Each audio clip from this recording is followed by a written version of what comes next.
Hi there. For those that are in a limited space, you can grow citrus in a large wine barrel or a large pot. So there's the wine barrel.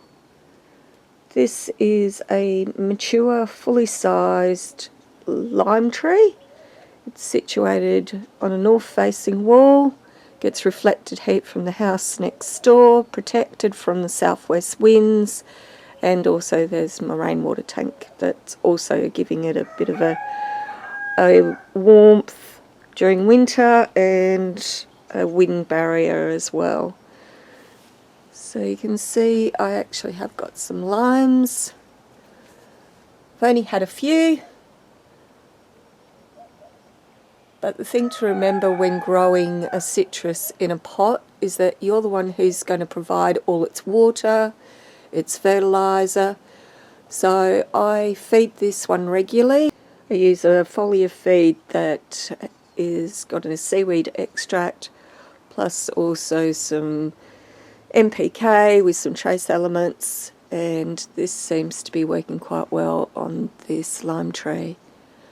So I do that if I can about once a fortnight, and then in the base of the wine barrel I put some chicken manure, and I've also got an organic fertiliser as well that I use in that, and also I top it up with wood chips. The wood chips have already rotted down. You can see there that I put that probably about 3-4 centimetres thick, a couple of inches, and it's already rotted down, so that'll need topping back up again. Retains the moisture, it also breaks down and provides great nutrients for the tree to grow. So you can grow a fully sized tree in a small container, well, large container in a smaller area. So give it a go. Catch you later. Bye. When planting your citrus tree into a large container, make sure you use a good quality potting mix. It provides essential nutrients for your tree to get started and also free draining. If you use soil into a container, especially in Western Australia where we have quite sandy soils, it's gutless, it has no nutrients.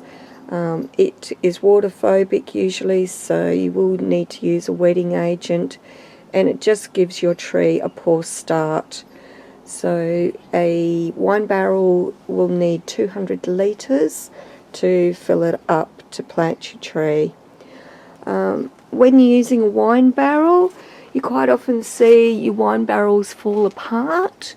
This is because they dry out, because it is wood, and then you'll get great big huge splits and it falls apart. So to avoid this, you can either line your pot, seal it, or you can just keep it watered very well, and that will keep your wine barrel from falling apart. So when you water your tree, water your wine barrel as well, especially during summer when it gets quite hot. And also for your maintenance of your fruit tree, always check, make sure that there's no scale.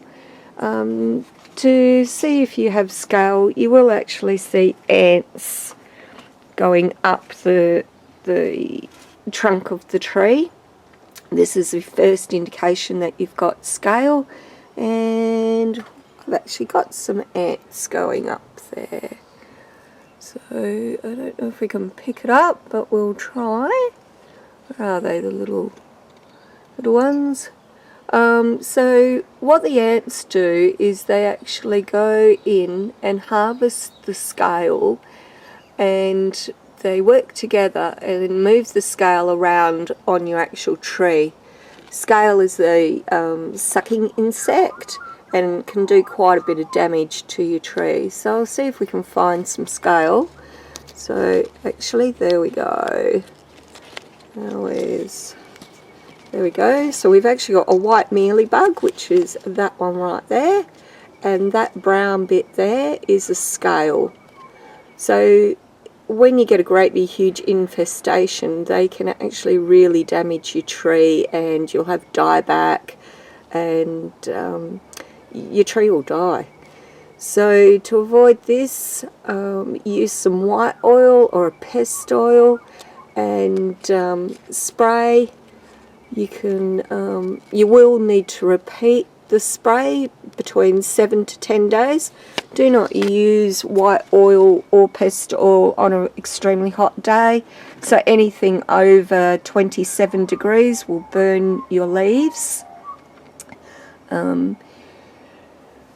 So the other thing that you can do is to stop your ants from going up the trunk of the tree. So you can use something like Vaseline and do a great big huge thick band, at least an inch, inch and a half, so about 5 centimetres thick, so the ants can't actually crawl over it and go up to your tree.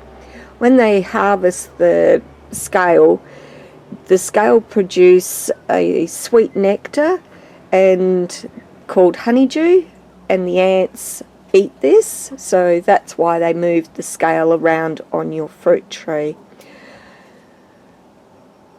So they cohabitate together. The byproduct of an ant sucking on this honeydew is black sooty mould. I don't actually have any on this tree, so they've only just started getting up there.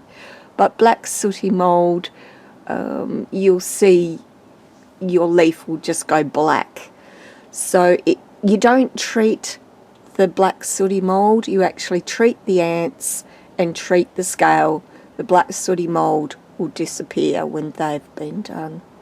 And so that's one thing to look out for the citrus tree. Another thing to keep in mind is when they are flowering, which they are now, is to make sure that they've got adequate water. If they dry out, the flowers will drop off. Sometimes flowers do drop off just due to weather conditions as well, so they can be a little bit fussy. But as long as you're maintaining good feed, good water, provide the right environment with sunshine. They need at least 6 hours of full sun to produce well. Otherwise you will run into problems with scale mealy. Citrus trees are renowned for getting deficiencies in their leaves. As long as you're providing adequate fertilisers, these deficiencies will not show up. If they do, give them a trace element, or you can look up exactly what's missing from your plant.